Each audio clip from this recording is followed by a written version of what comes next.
ஆகாஷ்வாணி மாநில செய்திப் பிரிவு வழங்கும் செய்திச் சுடர்.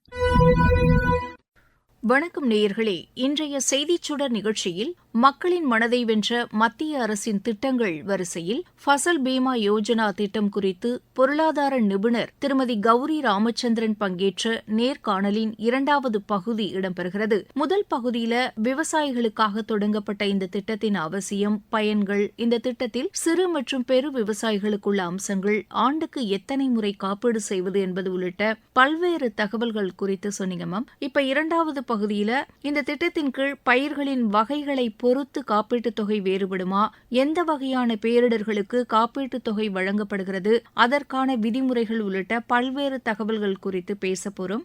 வணக்கம் மேம். வணக்கம். ஃபசல் பீமா யோஜனா மத்திய அரசின் பயிர் காப்பீட்டு திட்டத்தின் கீழ் எத்தனை சதவீதம் இழப்பீட்டுத் தொகை கணக்கிட்டு வழங்கப்படுகிறது மேம்? பாலிசி கொடுக்கறது, அதோடைய நடைமுறைகளை பயன்படுத்துறது, அதோடைய கிளைம் செட்டில்மெண்ட் பண்ணுறது, அதெல்லாம் சென்ட்ரல் கவர்மெண்ட்டோடைய பொறுப்பு. ஸ்டேட் கவர்மெண்ட் அதை என்டார்ஸ் பண்ணி கொடுக்கணும் கிளைம் செட்டில்மெண்ட் போது. ஸோ இந்த வகையில் ரெண்டு பேருடைய பார்ட்டிசிபேஷனோடு செய்கிறாங்க. இதில் எப்படி பண்ணுறாங்கன்னா, எலிஜிபிள் கிராப்ஸ் எவ்வளோ 70% 90% வேல்யூவுக்கு சம் இன்ஷோர்டுக்கு கொடுக்குறாங்க. இப்போ நீங்கள் 5 லட்ச ரூபா எனக்கு இந்த இதில் சாகுபடியில் வரும் அப்படின்னா, அதில் 3 லட்ச ரூபா வரைக்கும் அவங்க சம் அஷ்யூர்ட் பண்ணி 3 லட்ச ரூபாய்க்கு அவங்களுக்கு இழப்பு ஏற்பட்டாலும் அவங்களுக்கு கிடச்சிரும். சில இடங்களில் 70% 90% வரைக்கும் கூட கொடுக்குறாங்க. வல்னரபிள் பிளேசஸில் அதுவும் கொடுத்துட்றாங்க. இப்ப நம்ம பயிர் சாகுபடி பண்ணும் பொழுது எந்த இழப்பீடும் ஏற்படல, எந்த பேரிடர் பாதிப்பும் நம்ம பயிர்களுக்கு ஏற்படல அப்படின்னா நம்ம கட்டின தொகை என்னவாகும் மேம்? ஒரு முக்கியமாக ஒரு பாயிண்ட்டை கவனிக்கணும். இப்போ நம்ம எல்ஐசி கட்டுறோம், நம்ம தான் ஃபுல்லாக கட்டுறோம், நம்மளுக்காக யாரும் கட்டலை. வேறஸ் இப்போ இந்த பயிர் காப்பீடு அப்படின்னு பார்க்கும்பொழுது ஃபஸ்ட்டு இதில் 50% ஸ்டேட் கவர்மெண்ட் அண்ட் சென்ட்ரல் கவர்மெண்ட்டோட monetary involvement. North east state vulnerable places அந்த இடத்துல 90% சென்ட்ரல் கவர்மெண்ட்டும் 10% ஸ்டேட் கவர்மெண்ட்டும் இந்த ப்ரீமியம் ஷேரிங்கில். ஏன்னா இப்போது ஃபார் எக்ஸாம்பிள் நீங்கள் ஒரு காரிஃப் கிராப், அதுக்கு மொத்தம் ஒரு விவசாயி பயிர் காப்பீடு எடுத்துக்கணும் அப்படின்னாக்கா 2% ப்ரீமியம். ஓகே, இந்த ப்ரீமியம் கட்ட வேண்டிய தொகை 10,000 ரூபாய் இருந்ததுன்னா 2%னா 200 ரூபாய் தான் அவங்க கட்டணும். மிச்சம் 800 rupees ஸ்டேட் கவர்மெண்ட் பாதி, சென்ட்ரல் கவர்மெண்ட் பாதி கட்டிடும். இந்த திட்டத்தை செயல்படுத்துவதில் மத்திய அரசும் மாநில அரசும் எவ்வாறு பங்காற்றுகின்றன மேம்? மத்திய அரசும் மாநில அரசும் பார்க்கும்போது இதில் ரொம்ப கிளியர் கட் கைட்லைன்ஸ் இருக்குது. இதில் ஒரு ரோல் மிஸ் மேட்சே ஆகவே ஆகாது. சென்ட்ரல் கவர்மெண்ட் திட்டங்கள் வகுக்கிறது, பாலிசி எடுக்கிறது, யார் யாரெல்லாம் எடுக்க போகிறாங்க, என்னென்ன சர்வே எடுத்து ஸ்டேட் கவர்மெண்ட் என்டாஸ் பண்ணி கொடுத்ததில் policy level, issue of premium அதெல்லாம் டிசைட் பண்ணுறது சென்ட்ரல் கவர்மெண்ட். மானிட்டரியில் 50% central government, 50% state government in premium sharing. Okay, so premium கட்டுறதுல அவங்களோட share of both central and state. North east மட்டும் 90% சென்ட்ரல் கவர்மெண்ட் கட்டிடும், 10% state government. அப்படி இருக்கும்போது அந்தந்த பயிர்கள் விளைவிக்கக்கூடிய இடத்த பொறுத்து அதோடைய கிராப் நேச்சர், நோட்டிஃபைடு ஏரியா, எது இதில் என்னென்ன மாதிரி போகுங்கிறத வச்சு ஸ்டேட் கவர்மெண்ட் இம்ப்ளிமெண்டேஷன் அவங்களுக்கு பயிற்சி கொடுக்கறதுக்கு through central government horticulture department மூலமாகவும் கொடுப்பாங்க, ஸ்டேட் கவர்மெண்ட்டும் அதில் பங்கெடுக்கலாம். ஸோ இந்த மாதிரி அவங்க திட்டத்தில் இம்ப்ளிமெண்டேஷன் சைடில் ஸ்டேட் கவர்மெண்ட்டுக்கு நிறைய ரோல் கொடுத்துருக்காங்க. Okay ma'am. பயிர்களுக்கு மற்றும் காய்கறி போன்ற செடி வகைகளுக்கு காப்பீட்டுத் தொகை நம்ம எவ்வளவு செலுத்தணும்? ஒவ்வொரு பயிர் வகைகளுக்கும் இந்த காப்பீட்டுத் தொகை வேறுபடுமா? எந்த வகையான பயிர்கள் காப்பீட்டு திட்டத்தில் சேர்க்கப்பட்டுள்ளன? இப்போ இது ஸ்பெசிஃபைடு கிராப்ஸ், ஸ்பெசிஃபைடு ஏரியா அப்படின்னு 2 கொடுத்துருக்காங்க. காரிஃப் பீரியடில் பண்ணுறதுக்கு 2% ப்ரீமியம், ராபி பீரியடில் பண்ணும்போது 1.5% ப்ரீமியம். ஏன்னா அதில் ஈஸியாக இருக்கும், கஷ்டம் இல்லாத, அவங்களுக்கு நஷ்டம் இருக்காது விவசாயிகளுக்குங்கிற கணிப்பில் அது பண்ணியிருக்காங்க. கமர்ஷியல் கிராப்ஸ், ஸ்பைசஸ், அதுக்கப்புறம் இந்த ஹார்டிகல்ச்சரல் வண்ண மலர்கள், அந்த மாதிரி அதெல்லாம் எக்ஸ்போர்ட் பண்ணுற இதெல்லாம் இருக்கும். நார்த் ஈஸ்டில் சில மலர்கள்லாம் 5% ப்ரீமியம் கீழே வரும். அதாவது 100 ரூபா ப்ரீமியம் இருந்துச்சுன்னா 5% தான் இவங்க கட்டணும், 95 ரூபா ஸ்டேட் அண்ட் சென்ட்ரல் கவர்மெண்ட் கட்டுது. PM ஃபசல் பீமா யோஜனா காப்பீட்டு திட்டத்தில் விவசாயிகள் எப்படி இணையணும், என்ன நடைமுறைகள் மேம்?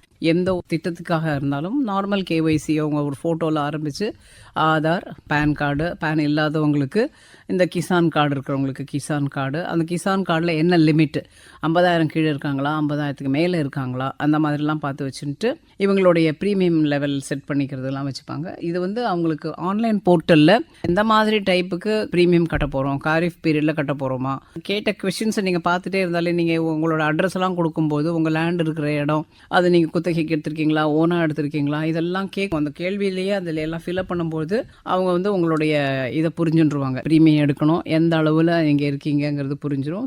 ஆன்லைனில் பண்ண தெரியாதவங்க இ சேவா மையம், நியரஸ்ட் காமன் சர்வீஸ் சென்டர்னு சிஎஸ்சின்னு சொல்லுவாங்க, காமன் சர்வீஸ் சென்டரில் போயிட்டு செய்யலாம். அப்படியே இல்லைன்னா கூட பேங்க், செலக்டிவ் பேங்க்ஸில் பண்ணுறாங்க, நபார்டில் பண்ணுறாங்க, அங்கெல்லாம் போனால் அந்த கவுண்டரில் கேட்டுட்டு, சில பேங்க் வந்து அக்ரி லோன் டிஸ்பர்ஸ்மெண்ட்டுக்கே இருக்காங்க, அவங்கள அந்த லோன் பிரான்ச்சிலேயே போய் கூட கேட்டு அதையும் விட்டா ஏஜென்ட்ஸ் மூலமாகவும் பண்ணலாம். இவ்வளோ வாய்ப்புகள் இருக்குது. ஒரு எதிலேருந்தும் அவங்க வந்து தெரியலன்னு சொல்லவே முடியாது. இப்போ இந்த கடன் பெறும் விவசாயிக்கும் பெறாத விவசாயிக்கும் இந்த திட்டத்தில் இணைவதற்கான நடைமுறைகள் என்னென்ன? ஒரு சிறு மாற்றங்கள். கடன் பெறும் விவசாயிகள் அவங்களுக்கு வந்து 2 முக்கியமான ஆவணங்களை சமர்ப்பிக்கணும். அந்த லேண்ட் வந்து அவங்க பேரில் இருக்கணும். யார் பேரில் இருக்கோ அந்த லேண்ட் அவங்களுக்கு தான் அந்த வந்து லோன் கொடுக்கப்படும். அது நம்பர் 1. அடுத்தது வந்து அவங்க கம்பல்சரி இந்த காப்பீடு எடுத்தே ஆகணும். இது கண்டிப்பானது. அவங்களோட மற்ற கேவைசி எல்லாமும் வாங்கிடுவாங்க. அவங்களுக்கு ரொம்ப கொஞ்சம் அந்த லேண்ட் வந்து ரொம்ப வயசானவங்க மேலே இருந்ததுன்னா அடுத்து அவங்களோடது யார் அதில் இருக்காங்களோ அவங்கள வந்து ஜாயிண்ட்டாக அதில் போட்டுட்டு அவங்களோட கேவைசி எடுத்துட்டு அந்த லோனை டிஸ்பர்ஸ் பண்ணுவாங்க. அவங்க மேண்டேட்ரி காப்பீடு எடுக்கணும். மற்றவங்களுக்கு வாலண்டரி, மற்றவங்க நீங்கள் குத்தகையில் இருந்தாலும் சரி, இல்லைன்னா அவங்களும் வாலண்டரியாக எடுத்துக்கலாம் இந்த காப்பீடு. இதுதான் வாலண்டரிக்கும் லோன் எடுத்தவங்களுக்கும் உள்ள வித்தியாசம். Okay ma'am. எந்த வகையான பேரிடர்களுக்கு பயிர் காப்பீட்டு தொகை வழங்கப்படுகிறது, இதில் கடைபிடிக்கும் விதிமுறைகள் குறித்து சொல்லுங்க மேம். நேச்சுரல் டிசாஸ்டர் அப்படின்ற பேரில் வரும்போது மழையாக இருந்தாலும், மழைனா அதாவது எதிர்பாராத அளவில் இருக்கக்கூடியது. இப்போ நம்ம பருவக்காற்று, வடகிழக்கு பருவக்காற்று, தென்மேற்கு பருவக்காற்று இந்தந்த ஏரியாவில் இந்தந்த பீரியடில் வரணும்னு கணக்கு இருக்குது. அது இல்லாத ஒரு புதுசாக ஒரு தாழ்வு நிலை உருவாகி ஒரு மழையெல்லாம் பெஞ்சு புயல் அப்போ வந்து அது வந்து எதிர்பாராத பருவநிலை மாற்றம். அதனால அவங்களுக்கு கண்டிப்பாக பயிர் பாதிக்கப்படும். நேச்சுரலாக எப்போ எந்த காலத்தில் மழை பெஞ்சதோ அது அவங்களுக்கு பயிர் வளையறதுக்கு ஏற்றுது. தேவையில்லாத சமயத்தில் மழை பெஞ்சாலுமே அது வந்து கிளைமுக்கு அக்செப்டட். அந்த மாதிரி பருவநிலை மாற்றத்துக்கும் அட்வர்ஸ் வெதர் கண்டிஷன் கீழே அது கொண்டு வந்துருவாங்க. வன விலங்குகளால் பாதிப்பு ஏற்படும் பொழுது பயிர் காப்பீடு வழங்கப்படுகிறதா மேம்? எக்ஸாக்ட்லி. சில சமயம் வந்து இந்த யானைகள், சில வனவிலங்குகள் வந்து பயிர் என்ற இடத்துக்கிட்ட வந்து ரொம்ப சேதம் பண்ணிடுறது அப்படின்ட்டு கண்டிஷன். அந்த வனவிலங்குகளால் பயிர் சேதமானதுக்கு கணக்குன்னா இவங்க பயிர் பண்ணக்கூடிய ஸ்பெசிஃபைடு ஏரியா தாண்டி இவங்க வந்து ஃபாரஸ்ட் ஏரியாவில் பண்ணிட்டாங்களாங்கிற ஒரே ஒரு செக்கிங் ஒண்டி தான் பண்ணுவாங்க. நீங்கள் வந்து அந்த ஃபாரஸ்ட் ஏரியாவில் பண்ணாத உங்களுடைய நோட்டிஃபைடு லேண்ட் ஏரியாவில் தான் செஞ்சீங்கன்னா அந்த வனவிலங்குகளால் உங்களுக்கு அது தாண்டி நம்மக்கிட்ட வந்து நம்ம பயிர் இதுவாச்சுன்னா கண்டிப்பாக அதுக்கு கூட இப்போ ரீசெண்டாக கூட ஒரு எலிஃபென்ட்னால ஒரு பயிர் சேதமானதுக்கு கிளைம்ஸ் வந்ததுன்னு பேப்பரில் வந்து படித்தோம். அதனால அதுக்கும் கிடைக்கும். Okay ma'am. எந்தெந்த வகையான பேரிடர்களுக்கு பயிர் காப்பீட்டு தொகை எவ்வாறு வழங்கப்படுகிறது அப்படின்னு சொன்னீங்க மேம். ஃபசல் பீமா யோஜனா திட்டத்தின் கீழ் விவசாயிகள் என்னென்ன நன்மைகள்லாம் பெறுகிறார்கள் மேம்? கண்டிப்பாக ப்ரீமியம் பார்த்தீங்கன்னு வச்சுக்கோங்கப்பா, 1.5% 2% தான் அவங்க ஏற்றுக்கிறாங்க. மிச்சம் 98% கவர்மெண்ட் எடுத்துக்குது. அதனால அது வந்து ஒரு பயங்கரமான அஃபோர்டபுள் ப்ரீமியம்.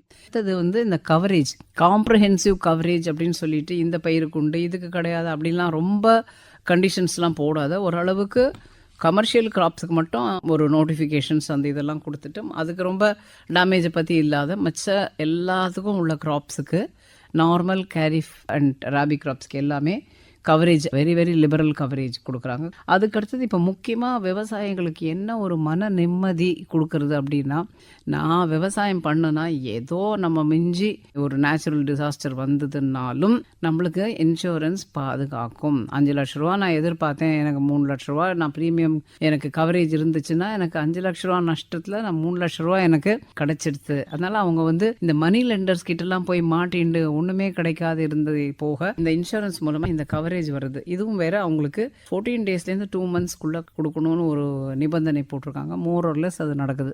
விவசாயிகள் என்னென்ன நன்மைகள் இந்த திட்டத்தின் கீழ் பெறுகிறார்கள் அப்படின்னு சொன்னீங்க. விவசாயிகளின் வருமானத்தை பாதுகாப்பதில் இந்த திட்டம் எத்தகைய பங்கு வகிக்கிறது? ஸோ இவங்களுக்கு வந்து முக்கியமாக வருமான பாதுகாப்பு தேவை. அது வந்து இந்த பயிர் காப்பீடு கொடுக்கறதுனால அவங்களுக்கு அந்த ஒரு எக்கனாமிக் ப்ரொடெக்ஷன் கிடைக்குது. சஸ்டெயினபிலிட்டி, நம்ம நஷ்டம் கொஞ்சம் தான் போச்சு, மிச்சம் வந்து நம்ம வேறு க்ராப்ஸில் போட்டு அதை எடுத்துடலாம். க்ராப் ரொட்டேஷன்லாம் சொல்லி கொடுத்து அந்த மாதிரி செய்கிறாங்க. இரிகேஷன்ஸ் நல்ல ஸ்ட்ராங்காக இருக்கிறதுக்கு செய்கிறாங்க. அதனால் பலவிதமான சப்போர்ட்டிவ் கொடுக்கும்பொழுது அவங்களுக்கு வந்து அடிப்படை இன்கம் பாதுகாப்பு கிடைக்கிறது. அதை வச்சு அவங்க வந்து பீஸ்ஃபுல்லாக மற்றது செய்ய முடியும். இதை விட என்ன பண்ணுறாங்கன்னா தொழில்நுட்பத்தை அதிகமாக உள்ளே கொண்டு வந்திருக்காங்க. அதனால் அதில் வந்து நிறைய ஃபஸ்ட் கிளாஸ் ஸ்கீம்ஸ்லாம் அவங்க கொண்டு வந்திருக்காங்க. ஈல்டு பேஸ்டு எஸ்டெக் அப்படின்னு ஒன்று இருக்குது. ஒய்இஎஸ் எஸ்னாக்கா ஈல்டு எஸ்டிமேஷன் சிஸ்டம். எவ்வளோ வரப்போகுதுங்கிறது இப்போ நீங்கள் எஸ்டிமேட் பண்ணுறதுக்கு டெக்னாலஜியை யூஸ் பண்ணி உனக்கு நீ இவ்வளோ போட்டிருக்க, இவ்வளோ வரணும், இத்தனை இதுக்கு உனக்கு இத்தனை காப்பீடு, நீ எவ்வளோ எடுக்கிறதுக்குன்னு ஒரு எஸ்டிமேஷன், அப்ராக்சிமேஷன் இல்லாத நியர் ஆக்சுவல்ஸில் எடுக்கிறாங்க. அந்த மாதிரி நிறைய technology paste satellite imaging, drones, mobile apps, இதெல்லாம் வந்து ஒரு சர்வசாதாரணமாக இப்போ ஆயிடுச்சு எல்லா விவசாயிகளுக்கும். கண்டிப்பா அவங்க வந்து அந்த வருமானத்தை பாதுகாப்பதில் இந்த திட்டம் முக்கிய பங்கு வகிக்குது அப்படிங்கிறது சொன்னீங்க மேம். விவசாயிகள் தொய்வின்றி விவசாயத்தை மேற்கொள்ள ஃபசல் பீமா யோஜனா திட்டம் எவ்வாறு ஊக்கமளிக்குது மேம்? கண்டிப்பாக. இப்போ இன்றைக்கி வந்து நம்ம டெக்னாலஜி, இப்போ இன்றைக்கி ட்ரோன் வந்து இப்படி பறந்து போய் அந்த பயிர் இடத்துலலாம் போய் பண்ணுறதுங்கிறது வந்து இப்போ முன்னாடி ஒரு ஆச்சரியமாக பார்த்தது. இப்போ எங்கள் வீட்லேயும் ட்ரோன் இருக்குது. இப்படி அந்த மருந்தை ஊற்றி அந்த ஃபர்டிலைசரை போடணுங்கிறதுலேருந்து எல்லாம் அவங்களுக்கு ரொம்ப என்ன சொல்கிறது, சாதாரண ஒரு டிராக்டர் கூட ஓட்டுறதுக்கு ஒரு ஆளை வச்சு செய்யணும். இதை வந்து அவங்களே செய்கிற அளவுக்கு அவங்க வந்து முன்னேற்றம் அடைஞ்சிருக்காங்க. அந்த அளவுக்கு தொழில்நுட்பத்தை கற்றுன்னு நம்மளா செய்கிறோம். இதுக்கு ஒரு ஆளை டிபெண்ட் பண்ணி அவங்க வரணும், அவங்களுக்கு சம்பளம் கொடுக்கணும், அந்த மாதிரிலாம் இல்லாமல் செல்ஃப் எக்யூப்டு. இதனால என்ன ஆயிடுறது, நம்ம இவ்வளோ போட்டுட்டோம், இது நிச்சயமாக இது வந்துடும். பயிர் வளர வளர ரொம்ப அப்படியே நம்ம வீட்டு குழந்தை வளர்கிற மாதிரி அவ்வளோ அழகாக அவங்க ஆசைப்பட்டு அதை வளர்க்கும்போது அந்த பயிரும் போகும்போது அதோடைய சப்போஸ் விலங்கு வந்து தாக்கித்துன்னு சொல்கிறீங்க, அது அன்எக்ஸ்பெக்டடாக ஆச்சுன்னா அடுத்த பர்டிகுலர் ஏரியாவில் வேற ஏதாவது போட்டிருந்தா அந்த க்ராப் அவங்களுக்கு கை கொடுக்கும். இதெல்லாம் அவங்களுக்கு சொல்கிறாங்க. நீ ஒரு தரம் செய்யும் போதே ஆல்டர்னேட் க்ராப்பையும் சைட் பை சைட் போடு, ஃபுல் லேண்டில் இதை போடாத, இதை போட்டால் உனக்கு இது இல்லைனாலும் அது கை கொடுக்கும். இந்த மாதிரிலாம் நிறையா உத்திகள்லாம் சொல்லி கொடுக்கறதுனால அவங்க வந்து மாற்றி மாற்றி அழகாக செஞ்சு நஷ்டத்துலேருந்து விடுபடுறாங்க. மெயினாக மணி லெண்டர்ஸ் கிட்டேருந்து வெளியில் வந்துட்டாங்க. அதாவது இப்போ நம்ம ஒரு கடன் வாங்கி ஒரு விவசாயம் பண்ணி நஷ்டம் ஏற்பட்டாலும் கூட இந்த காப்பீட்டு திட்டம் நம்மளுக்கு ஒரு பெரிய உதவிகரமாக விவசாயிகளுக்கு இருக்கிறதுனால தொய்வின்றி அவங்க கண்டிப்பாக தொடர்ந்து செய்ய ஊக்கமளிக்கிறது அப்படிங்கிறதையும் சொன்னீங்க மேம். விவசாயிகள் கடனாளிகள் ஆவதை தடுப்பதிலும் அவர்களின் வாழ்க்கை தரத்தை மேம்படுத்துவதிலும் இந்த திட்டம் எத்தகைய பங்களிப்பை வழங்குகிறது மேம்? முதல்ல சொன்ன மாதிரி அக்ரிகல்ச்சர் டு ஆர்டிஃபிஷியல் இன்டெலிஜென்ஸ், எல்லா இடத்துலையும் ஆர்டிஃபிஷியல் இன்டெலிஜென்ஸ் இப்போ யூஸ் ஆகிறது. எல்லா இடத்துலையும் ட்ரோன்ஸு, எல்லா இடத்துலையும் தொழில்நுட்பங்கள் அதிகமாக இருக்கிறது. Technology driven implementation, satellite imaging, periodically அந்த ஏரியாவுக்கு எப்படி இந்த லேண்டுக்கெல்லாம் எப்படி சேட்டலைட்டில் இமேஜ் பண்ணி அது எவ்வளோ க்ரோ ஆகிருக்கு, உள்ளே நமக்கு இங்கே நேராக பார்த்தா அதில் பெஸ்ட்டு வந்திருக்குன்னு தெரியாதது அந்த சேட்டலைட்லேருந்து பார்க்கும்பொழுது கீழே இந்த ஏரியாவில் இது பழுதாயிருக்கு, இதுக்கு போய் அட்டன் பண்ணுன்னு அந்த ஃபார்மருக்கு சொல்லி அந்த இடத்துல அதுக்கு வேணுங்கிற அந்த ஃபெர்டிலைசரை போட்டு அந்த க்ராப்பை ப்ரொடெக்ட் பண்ணுற அளவுக்கு சேட்டலைட் இமேஜிங் ஹெல்ப் ஆகிட்டுருக்கு. அடுத்தது வந்து இந்த மொபைல் ஆப்ஸில் வரும்போது அவங்களுக்கு யூடியூப்பில் வந்து மாடியில் தோட்டம் எப்படி போடலான்னு சொல்லி கொடுத்து இப்போ அர்பன் ஏரியாவில் எல்லாரும் நான் போட்ட பயிருன்னு சொல்லி காமிச்சிட்ருக்காங்க சோஷியல் மீடியாவில். இவங்க வந்து மொபைல் ஆப்பில் அவங்க ஏரியாவில் என்னென்ன பயிர் பண்ணுறாங்க, அவங்களுக்கு வந்து ஒரு அந்த சுகாதார கூடத்தில் வீக்லி மீட்டிங்ஸு, மந்த்லி மீட்டிங்ஸு, பயிர் போடுறதுக்கு முன்னாடி இது மாதிரி பீரியாடிக்கெலாம் அவங்க வந்து சொல்லி கொடுத்து அவங்க எல்லாம் செய்யும்பொழுது நல்லா வருதா. ஜியோ டேக்டு இந்த ஏரியாவுக்கு என்னென்னு அந்த ஜியோ டேக் பண்ணி அந்த வெரிஃபிகேஷன் மூலமாக அவங்களுக்கு வந்து கரெக்டான ரூட்டில் போகிறதுக்கு ஜியோ டேகிங் அது இருக்குது. அது டேமேஜஸ் எல்லாம் குறைக்கிறது. அவங்களுடைய வாழ்வாதாரத்தை மட்டும் முன்னேற்றாமல் நம்ம நாட்டோட கான்ட்ரிபியூஷன் டு த ஜிடிபியும் இன்க்ரீஸ் ஆகிறதுக்கு இது வழிவகுக்கிறது என்று சொன்னால் இந்த திட்டம் ஒரு மிகவும் அருமையான திட்டம்.